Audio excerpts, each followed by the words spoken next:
The honorable thing to do at this point is to end my tenure here at Fox. Now, as much as I have loved doing the show, I cannot bring myself to rule out another presidential run. Former Governor Mike Huckabee announcing last night he is ending his show on Fox News Channel as he decides by this spring about another possible run for president.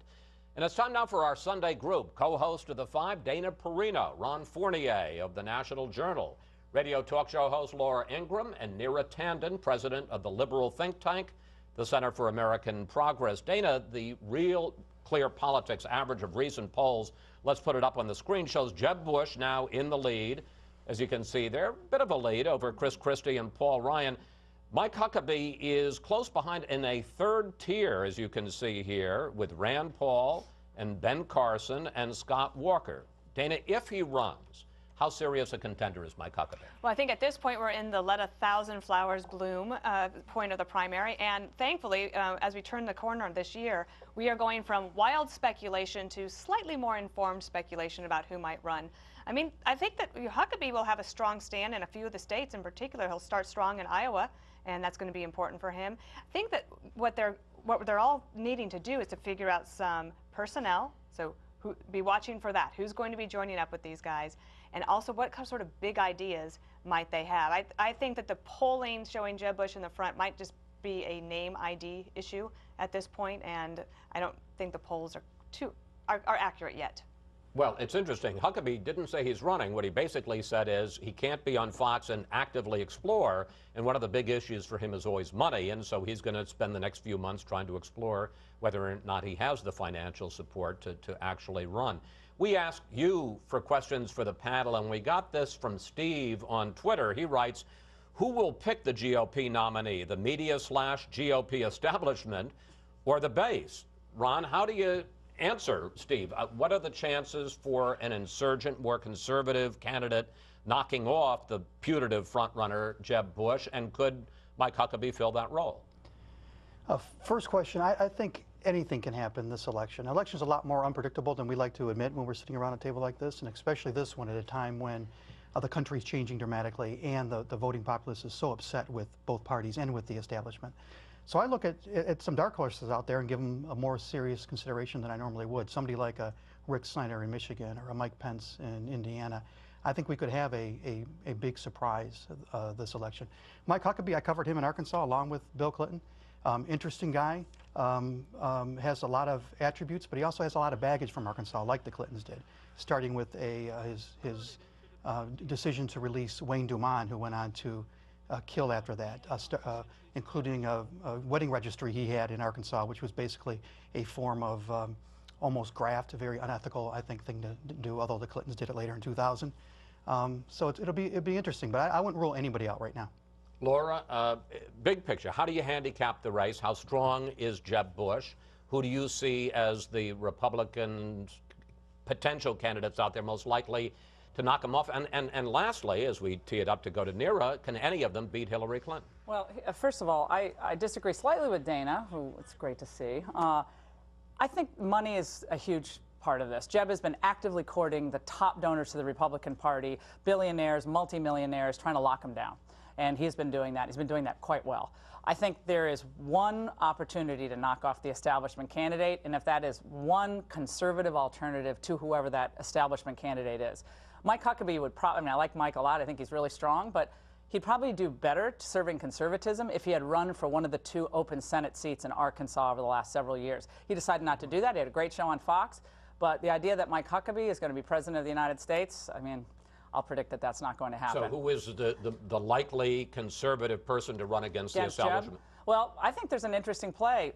People are going to bristle at this when I say this, but what if Chris Christie decides to be the anti-establishment candidate, and Chris Christie actually decides to take on the Bush establishment, what Bush represented to Republican Party, not as a person, we all love the Bushes, but his policies, his popularity, what he did on foreign policy and on economic policy. I'm not saying that's going to happen. Yeah, that's interesting, but that's an interesting thought. But the idea that there's going to be 15 conservatives and one of them is going to beat whoever that establishment candidate is, maybe Christie, maybe Bush, I think it's just ludicrous. It's not going to happen. All right, Neera, the conventional wisdom on Hillary Clinton is that she had a bad 2014.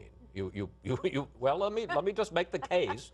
Dead broke before when they left the White House. Corporations don't create jobs. You've got to empathize with your enemy. Can she raise the level of her game?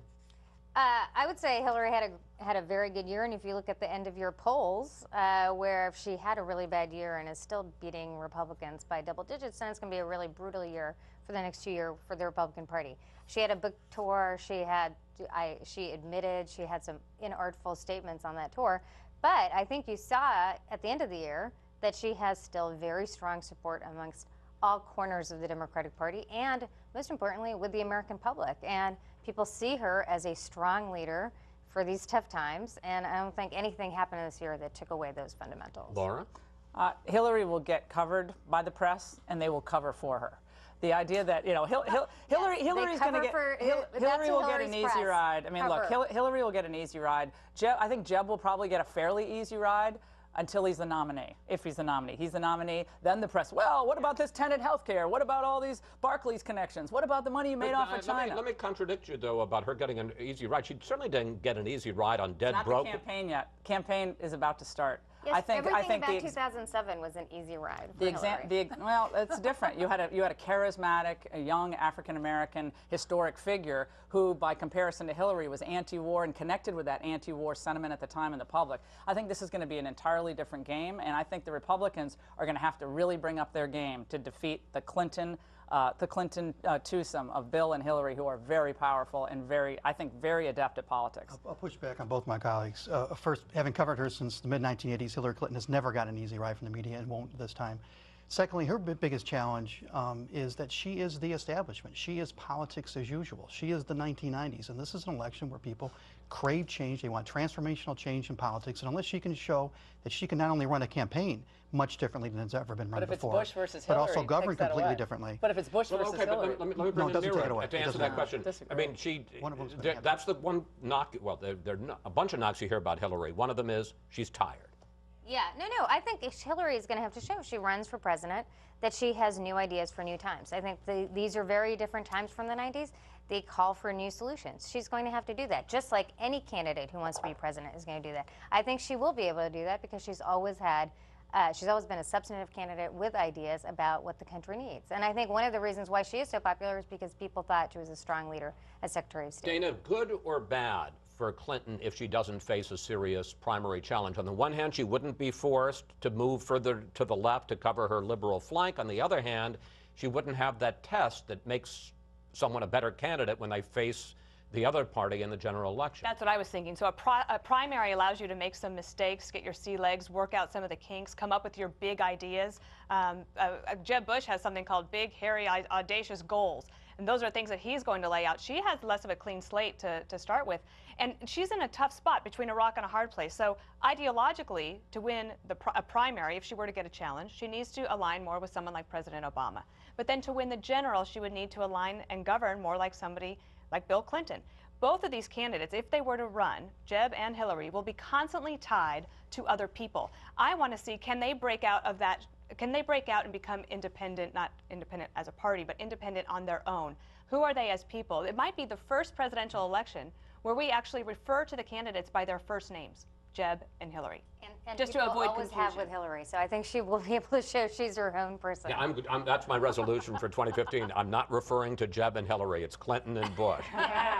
All right, panel, we have to take a break here. We'll see you a little later in the program.